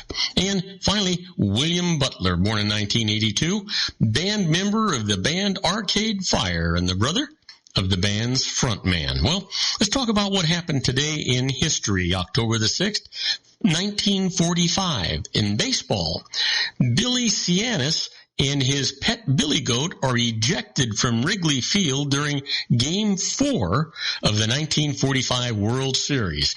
If you want to learn more about it, just go see The Curse of the Billy Goat. And in 1966, LSD is declared illegal in the United States. 1966. Can you imagine? That's, it might sound a long way off from a lot of you, but it doesn't sound that long ago to me. And then finally, in 2007, Jason Lewis completes the very first human-powered circumnavigation of the globe. Isn't that something? Yeah. Well, our quote for today comes from Heinrich Heine, and he says, "There are more fools in the world than there are people." That's a little kind of interesting, right? If you think about it. Well, let's talk about the the secret daily teachings for your life. Can't pass that up. This is all about a positive mental attitude. You heard me talk about it all the time. Well, today's secret is we will never run out of good things because there's more than enough to go around for everyone. Life is meant to be abundant. Think about it. Live it, breathe it, walk it, talk it. That's what it's all about. Well, the Harvard business tip of the day and the management tip today is know when your boss can help resolve a conflict. You know, sometimes it's better to address a conflict indirectly. For example, if you're working in a culture where group harmony is important, you may not be able to directly confront someone about an issue. And sometimes people are more willing to take feedback from others, either someone more powerful or a close confidant. In these cases, it's best to get a third party involved. Go to your boss and explain the problem. If a colleague is preventing you from running a successful meeting, your boss can step in and move the conversation along. Or if you and another team member don't agree on how to spend your shared budget, you might ask your boss to make the decision. That way, neither of you loses and you're just carrying out your manager's orders. In Western culture, this indirect approach might be frowned upon, but in other places, it's more effective for handling disagreement. Just know, it is a system that actually works. That's what you need to know. Well, time for our interesting but useless facts. Let's see what we got going on here today. Did you know the average person can live for 11 days without water, assuming a mean temperature of 60 degrees Fahrenheit? The higher it goes, the fewer days that you can live. So I wouldn't put it to the test if I were you. Did you know a hard-boiled egg will spin? An uncooked or soft-boiled egg will not. Now, that's interesting. I don't know why it's important. Well, I guess it would be important so you don't try to crack open a raw egg thinking that it's a hard-boiled egg. I guess that would be important, wouldn't it? So just remember, a hard-boiled egg will spin, and an uncooked one or a soft-boiled egg will not. Here's one for you. The nail of our middle finger grows the fastest, and the nail of our thumb grows the slowest. Now, I don't know why that is, but that is. Maybe it must have something to do with blood flow, I would think. I don't know. Here's one.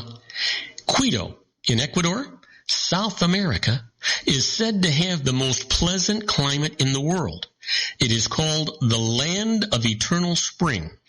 The temperature rarely drops below 46 degrees Fahrenheit during the night or exceed 72 degrees Fahrenheit during the day. Wow. That's a wannabe for San Diego, isn't it? Yeah, San Diego, California. Beautiful climate. Horrible traffic, I got to tell you. Well, here's one. It is possible for a fetus in the womb to get hiccups. Well, I wonder if the pregnant lady can tell. I'll bet you she can. I would bet it. Here's one for you. Babies always have blue eyes when they're born.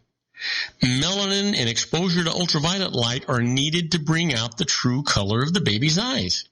Until then, they all have blue eyes. So you can always tell the truth. And when you tell somebody, did you know you were born with blue eyes? And they can say, no, I've got black eyes, or I've got brown eyes, or I've got hazel eyes. Nope, you were born with blue eyes. They changed colors later on. Well, the swastika was originally a symbol of peace and honor and is still used by Buddhists today. Now, that's interesting, but I'm not recommending or encouraging anybody to make an issue of this. Let's try this one on. The world news did not come about because it was the plural of new. It came from the first letters of the words north, east, west, and south. This was because information being gathered from all different directions of the planet. That's kind of interesting, I think. And let me leave you with this. The most dangerous job in the United States is that of fisherman, followed by logging, and then garbage collection. Now, having said that, do not go away. When we come back, I'm going to answer your emails. The first one's from Angelina Salcedo from Colts Neck, New Jersey, asking about posthumous income. I'll tell you all about that right after these brief messages. Do not go away. Isn't it time to shine the spotlight on your expertise? The Interview, starring you. Here's your chance to capture 5 minutes of fame with The Interview. This isn't just any interview. This is your opportunity to showcase your expertise and position yourself as a trusted expert in a one-on-one video interview hosted by Robert Cardoza, host of the nationally syndicated show Robert Cardoza Live and powered by AHA Studios. What is it? A professionally recorded video for your use. Robert Cardoza interviews you on the set where he records his show. Professional interview showcases your expertise and value, shot in a state-of-the-art studio. And what's in it for you? Gain credibility as an expert, earn the trust of your target market, educate in a way that intrigues your audience, gain a powerful marketing tool that offers dozens of uses, website, video sharing sites, social media, email, DVDs, direct mail, lobby video, resumes, profile building, all that kind of stuff. Association with the nationally syndicated celebrity. That's right. And let's talk about AHA Studios. AHA is a strategic marketing firm that leverages the powerful in visual persuasion to help your business create powerful messages that connect with your target market. AHA ventures way beyond strategy, delivering the marketing collateral you need to start driving a new business through your doors. AHA has a full-service, in-house, state-of-the-art production studio to bring your messages to life using video. Discover how to make The Interview work for you. Call 949-831-2222. That's 949-831-2222. AHA Image Studios, Incorporated. Dr. Stephen Tidwell, Dental Family Dentistry in a caring, personalized environment. Here at Dr. Tidwell's office, we are dedicated to helping you keep your teeth healthy. We are a state-of-the-art dental practice that still believes in traditional values, such as excellent customer service and individual attention. We have a special welcoming offer for you for just $39, a complete exam, personal consultation, professional cleaning, and all necessary x-rays. That's a $266 value for $39. Dr. Tidwell has 2 convenient locations and experienced staff to provide you with professional care and personal attention that you deserve. Call today. Don't delay. A great smile another day. Call 909-944-7308. That's 909-944-7308 for Rancho Cucamonga or San Bernardino.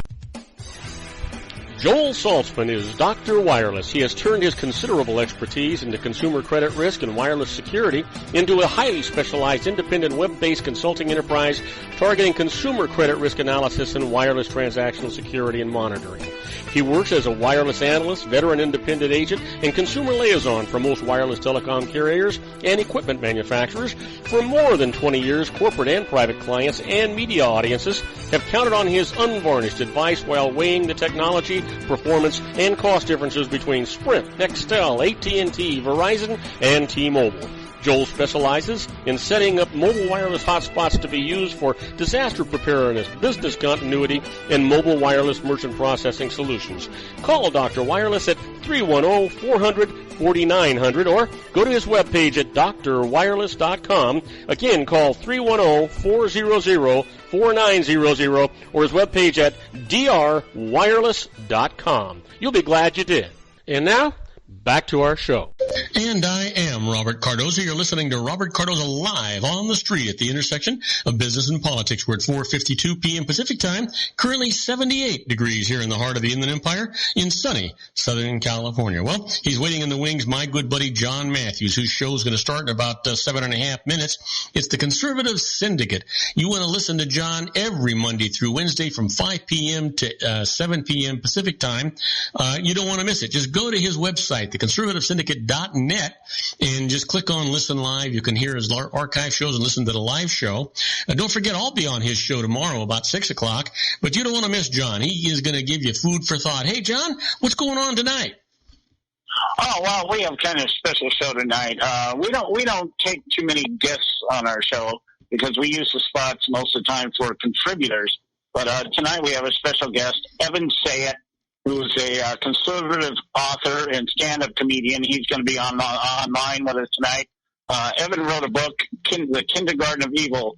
Everything you need to know about liberals you learn in kindergarten. Well, he's actually a terrific interview. I interviewed him when I was on the Superstation, NBC Superstation, KCAA in San Bernardino, and he's really, really a good interview. You're going to have a great segment with him today. Yeah, he's just come back from a national tour. He was on a national tour. He's open for people like Ann Coulter and Denise D'Souza, so he's going to be with us tonight, and we're going to talk about his new he's got a lot of new material. I went down and saw him in Long Beach a couple of weeks ago, and some of his new stuff is just hilarious. So we're going to start the first hour out with him. The second hour, we're going to be talking about all the continuing paranoia here about gun control. We're going to do some in-depth conversation about gun control, numbers that are being spun out of control out here in terms of, the narrative. If we got rid of all the guns, we'd get rid of all the crime, that kind of stuff. And then we're going to be talking about the Trans-Pacific Partnership, which is that'll be now going to be put before Congress for vote here in the next 90 days. So we're going to be talking about the non-benefits of entering into an agreement like that. So that's pretty much what we got lined up tonight. Well, that's going to be really, really exciting because my personal feeling is that there's more non-benefits than there are plus benefits for that Pacific Partnership. John, have a great show, and I'll talk to you in a few. All right. Take care, folks. All right, bye-bye.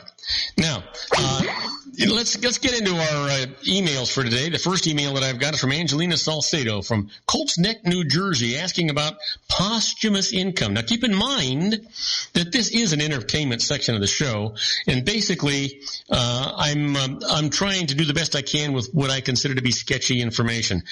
We encourage you to always contact a licensed professional before you do anything. They've got one of the conditions of their license is that they have errors and omissions insurance, which means that you're going to be protected. They make a mistake, they pay the piper, not you. So anyway, Angelina says that, wait a minute, I got myself in the wrong doggone spot here. I don't know how that happened. Shoot. How did I do that? Well, you know what? I said it was going to be posthumous income, but it didn't turn out to go that route. I lost my spot here somehow. Instead of that, let's talk about the tax treatment of gold. Oh, yeah. You know what? That's not true. What the heck is going on here? I did all this stuff last time. Here we go. Adjusted home prices. Let's deal with that for price sale. Before closing on the purchase of a home, we found some defects that the seller promised to make good. Rather than delay the sale to fix them or charge the sales price, he sent me a check for $7,000 after the sale. Is this taxable to me? Well, here's the answer for you. The payment to you is an adjustment to the sales price, so it is not taxable to you, but reduces your cost basis in the home. That's its cost for the tax purposes when computing gain or loss on its future sale. Now, any amounts that you spend to improve the home by fixing the defects will increase your basis in it or cost in it. Here's an example. If you bought the home for, let's just say, $200,000, the $7,000 payment to you reduces your basis or your cost in it to $193,000. That's the 200 minus the 7. If you spend $6,500 of that $7,000 on fixing up those defects, your cost basis in it will increase to $199,500. So keep records documenting what's occurred here. You're going to find that really, really important. You don't want to miss out on all of that stuff. I want to remind you that Robert Cardoza Live comes to you every Monday through Friday from 3 to 5 p.m. Pacific time, and we want you to get our apps. We have apps available for Windows and Android and Apple.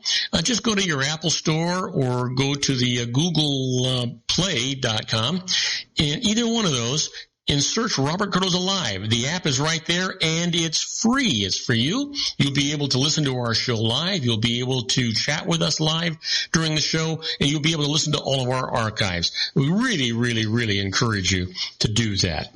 Won't you? Now, I want to thank you for listening to Robert Cardoza Live at the intersection of business and politics.